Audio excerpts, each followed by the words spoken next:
Hello guys, welcome back to my channel. तो guys, आज हम जानने वाले हैं आईयूआई से जुड़े कुछ ऐसे सवाल जो कि जिनकी आईयूआई ट्रीटमेंट होती है उनके मन में काफ़ी ऐसे सवाल होते हैं कि आईयूआई होने के बाद क्या हो सकता है या फिर आईयूआई के पहले क्या हमारे साथ होता है।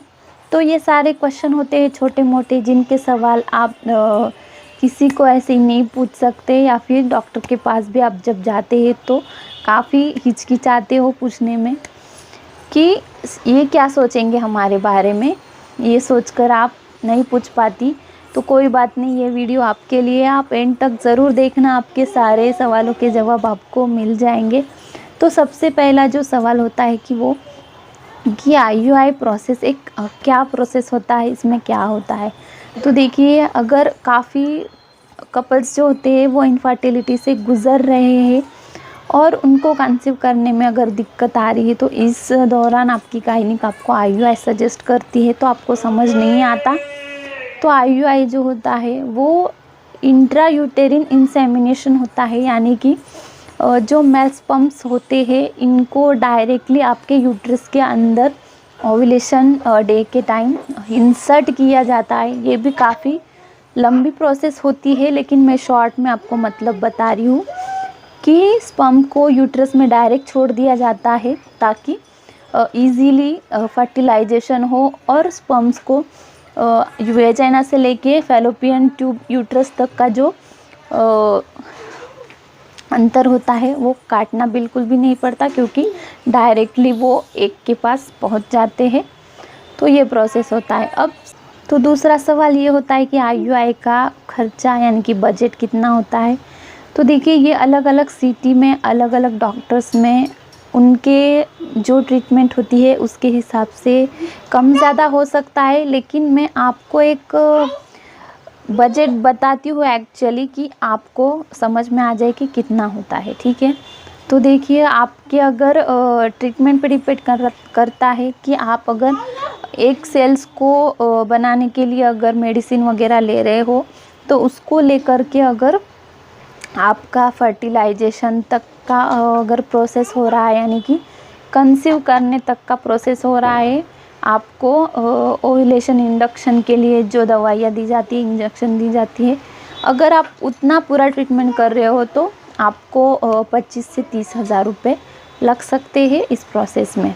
ठीक है, कम भी हो सकते हैं। मैंने ज़्यादा से ज़्यादा आपको बताया कि आप उतने तक आपका बजट रखिएगा। ठीक है, तो अगला सवाल ये होता है कि क्या उसमें ज़्यादा पेन वगैरह होता है, या फिर किस तरीके का इंजेक्शन वगैरह लगाए जाते हैं, या फिर बेड रेस्ट वगैरह तो नहीं कहते बाद में। तो देखिए, इसमें ये बिल्कुल नॉर्मली ट्रीटमेंट है, इसमें उतना पेन भी आपको नहीं होता है। नॉर्मल से सिम्टम्स होते हैं वो तो होने ही होते हैं, लेकिन काफ़ी ज़्यादा मतलब कि आपको बिल्कुल भी आपके सहन शक्ति के बाहर ऐसा कुछ भी नहीं होता है।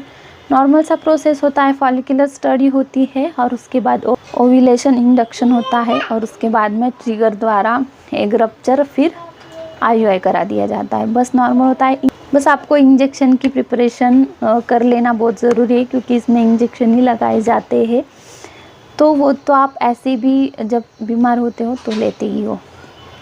तो अगला सवाल ये है कि आईयूआई के बाद बेड रेस्ट बोला जाता है, या फिर आप जो रिलेशन बनाते हो उसके लिए भी मना किया जाता है या फिर नहीं। तो देखिए, आईयूआई जब भी होता है तो आपको 4 से 5 दिन तक रिलेशन के लिए मना कर सकते हैं डॉक्टर्स, लेकिन जो घर के काम काज है वो सारे आप बिल्कुल कर सकते हैं, इसमें कोई आपको पाबंदी नहीं होती है। बेड रेस्ट वगैरह तो बिल्कुल भी नहीं होता है, तो आप बिल्कुल टेंशन फ्री रहिएगा। अगला सवाल ये होता है कि आईयूआई जो होता है वो क्या सक्सेस होता ही है या फिर फेल भी होता है। तो देखिए, आईयूआई एक ऐसा प्रोसेस है जो एक ट्रीटमेंट है, बस कि आपकी जो कंसीव करने की क्षमता है उसको बढ़ा सकता है 90%, लेकिन ऐसा नहीं कि आप आईयूआई कराए तो वो 100% ही सक्सेस होगा। ठीक है, तो ये आपको आपके माइंड से बिल्कुल हटा देना है कि हम इतना अमाउंट लगा रहे तो हमको पॉजिटिव रिज़ल्ट मिलेगा। तो ऐसा नहीं होता है, आपको दोनों साइड से भी सोचना ज़रूरी है कि ये फेल भी होता है और सक्सेस भी हो जाता है। ये आपके रूटीन के ऊपर डिपेंड होता है कि आपका रूटीन खान पान कैसा है। ठीक है, अगला सवाल है ये कि अगर IUI होता है तो उसके बाद से क्या आपको सिंगल प्रेगनेंसी होती है या फिर मल्टीपल प्रेगनेंसी होती है, यानी कि ट्विंस या फिर ट्रिपल एस।